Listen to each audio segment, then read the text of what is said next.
بسم اللہ الرحمن الرحیم نحمدہ و نصلی علی رسول الکریم اما بعد اعوذ باللہ من الشیطان الرجیم بسم اللہ الرحمن الرحیم کالذین من قبلہم کانوا اشد منہم قوۃ واکثر اموالا واولادا فاستمتعوا بخلاقہم واستمتعتم بخلاقکم کما استمتع الذین من قبلہم بخلاقہم فوزوا کالذی خاضوا۔ آج کا درس جو ہے نا وہ فتنہ کے بارے میں۔ فتنہ کا مادہ ابتلا اور امتحان کے معنی میں دلالت کرتا ہے۔ قرآن کریم میں فتنہ کا لفظ کفر، شرک، ابتلا، آزمائش، عذاب و سزا، ضلالت، گمراہی، معذرت، گناہ، آگ میں جانے، بیماری کے معنی میں استعمال ہوا ہے۔ امام راغب رحمۃ اللہ علیہ فرماتے ہیں کہ فتن کا اصل معنی یہ ہے کہ سونے کو آگ میں ڈال دیا جائے تاکہ کھوٹا اور کھرا، جودت اور ردت الگ الگ ہو جائے۔ یعنی فتنہ، آزمائش، امتحان اس لیے ہوتی ہے تاکہ کھوٹا اور کھڑا، صحیح اور غلط، حق اور باطل واضح ہو جائے۔ فتنہ کا اطلاق مال، اولاد، عہدہ، منصب، قوت، طاقت پر بھی کیا جاتا ہے، کیونکہ ان کے ذریعے انسان کی آزمائش ہوتی ہے۔ پتہ چل جاتا ہے کہ وہ عدل و تقوی کی راہ پر قائم رہتا ہے یا ظلم اور فسق فجور کا راستہ اختیار کر لیتا ہے۔ امام ابن قیم رحمۃ اللہ فرماتے ہیں کہ فتنے کی بڑی قسمیں دو ہیں: فتنہ شبہات اور فتنہ شہوات۔ شبہات کا فتنہ زیادہ خطرناک ہے۔ ایسے بد نصیب بھی ہوتے ہیں جو بیک وقت شبہات اور شہوات کے فتنے میں مبتلا ہو جاتے ہیں۔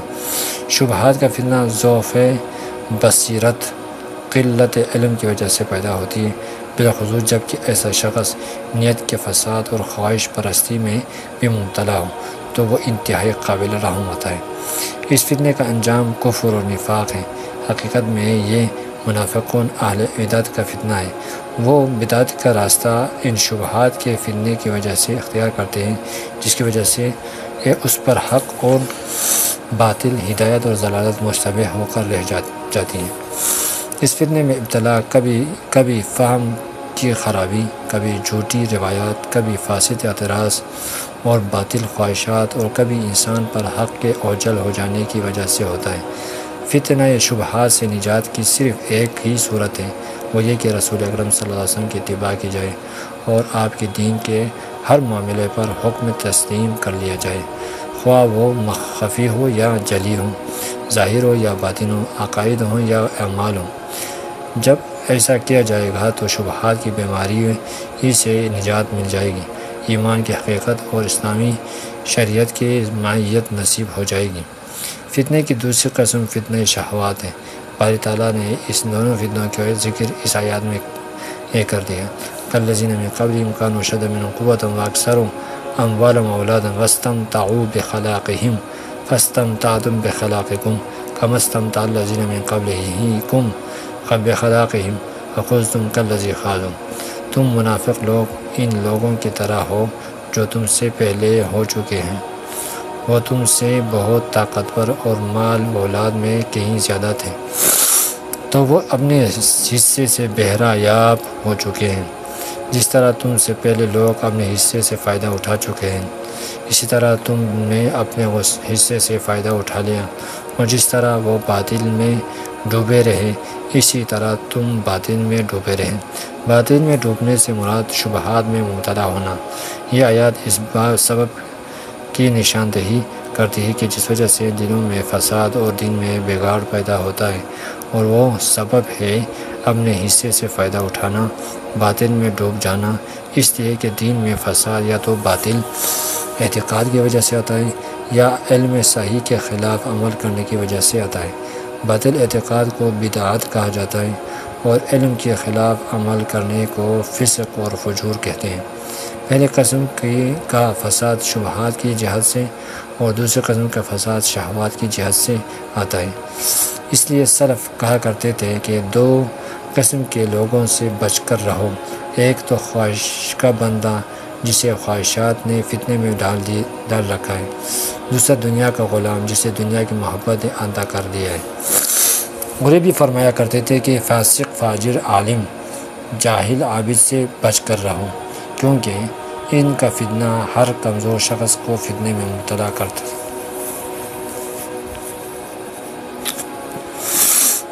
ہر فتنے کے اصل اور بنیاد رائے کو شریعت پر اور خواہش کو عقل پر مقدم کرنا ہے۔ ہر فتنے کے اصل اور بنیاد رائے کو شریعت پر اور خواہش کو عقل پر مقدم کرنا ہے۔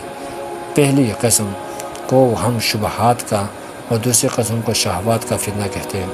شبہات کے فتنہ کا علاج یقین اور فتنہ شہوات کا علاج صبر سے کیا جا سکتا ہے۔ اس لیے باری تعالیٰ نے دین کی امامت کی بنیاد صبر اور یقین پر رکھی ہے۔ اللہ تعالیٰ ارشاد فرماتے ہیں وَجَعَلْنَا مِنْهُمْ أَئِمَّةً يَهْدُونَ بِأَمْرِنَا لَمَّا صَبَرُوا وَكَانُوا بِآيَاتِنَا يُوقِنُونَ، اور ان میں سے ہم نے پیشوا بنائے جو ہمارے حکم سے ہدایت کرتے تھے جب وہ صبر کرتے تھے اور وہ ہماری آیتوں پر یقین رکھتے تھے۔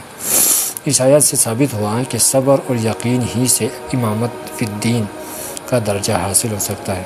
مذکورہ بلا عنوان کی وضاحت کے لیے درج ذیل آیات اور احادیث کا مطالعہ بہت ضروری ہے۔ ان تمام آیات احادیث میں فتنہ کا لفظ آیا ہے۔ ارشاد خداوندی ہے وَاعْلَمُوا أَنَّمَا أَمْوَالُكُمْ وَأَوْلَادُكُمْ فِتْنَةٌ وَأَنَّ اللَّهَ عِندَهُ أَجْرٌ عَظِيمٌ، جان لو کہ بے شک تمہارے اموال اور اولاد فتنہ بڑی آزمائش ہیں، اور یہ کہ اللہ تعالیٰ کے پاس بڑا ثواب ہے۔ كُلُّ نَفْسٍ ذَائِقَةُ الْمَوْتِ وَلَنَبْلُوكُمْ بِالشَّرِّ وَالْخَيْرِ فِتْنَةً وَإِلَيْنَا تُرْجَعُونَ، ہر متنفس کو وہ موت کا مزہ چکھنا ہے۔ ہم تم لوگوں کو سختی اور آسودگی میں فتنہ آزمائش کے طور پر مبتلا کرتے ہیں، اور تم ہماری طرف ہی لوٹ کر آؤ گے۔ وَإِذَا مَسَّ الْإِنسَانُ ضُرٌّ دَعَانَا ثُمَّ إِذَا خَوَّلْنَاهُ نِعْمَةً مِنَّا قَالَ إِنَّمَا أُوتِيتُهُ عَلَىٰ عِلْمٍ بَلْ هِيَ فِتْنَةٌ وَلَٰكِنَّ أَكْثَرَهُمْ لَا يَعْلَمُونَ، انسان کو جب کوئی تکلیف پہنچتی ہے تو ہمیں پکارنے لگتا ہے، پھر جب ہم اس سے اپنی طرف سے کوئی نعمت عطا فرما دیں تو کہنے لگتا ہے کہ یہ تو مجھے محض میرے علم کی وجہ سے دی گئی ہے، بلکہ یہ آزمائش فتنہ ہے، لیکن ان میں سے اکثر لوگ عمل نہیں کرتے۔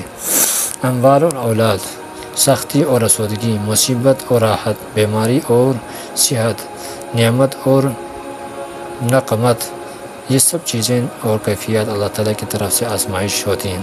مومن بندہ موافق حالات میں شکر اور ناموافق حالات میں صبر کرتا ہے، جبکہ نافرمان اور سرکش انسان آسودگی اور صحت اور نعمت ملنے پر تکبر، غرور میں مبتلا ہو جاتا ہے، جبکہ مصیبت، بیماری اور نعمت میں بے صبرہ بن جاتا ہے۔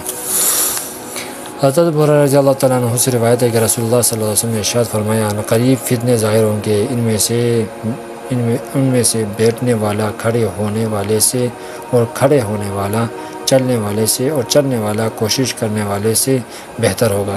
جو شخص اس فتنے کی طرف جھانک کر دیکھے گا وہ اس سے اپنی طرف کھینچ لے گا۔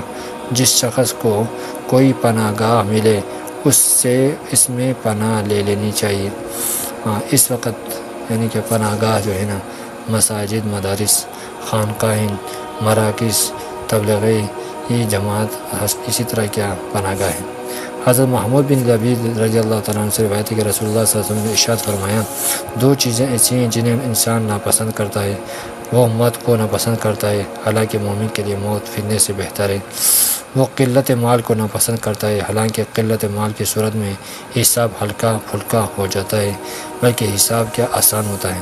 حضرت معاویہ رضی اللہ تعالیٰ سے روایت ہے کہ میں نے رسول اللہ صلی اللہ علیہ وسلم فرماتے ہوئے سنا کہ دنیا میں صرف بلا اور فتنہ ہی باقی رہ گیا ہے، تو تم بلاؤں پر صبر کے لیے تیار ہو جاؤ۔ حضرت اسامہ بن زید رضی اللہ تعالیٰ سے روایت ہے کہ رسول اللہ صلی اللہ علیہ وسلم نے ارشاد فرمایا میں نے اپنے بعد مردوں کے لیے عورتوں سے زیادہ خطرناک فتنہ نہیں چھوڑا، یعنی مردوں کے لیے عورتوں کا فتنہ سب سے خطرناک ہے۔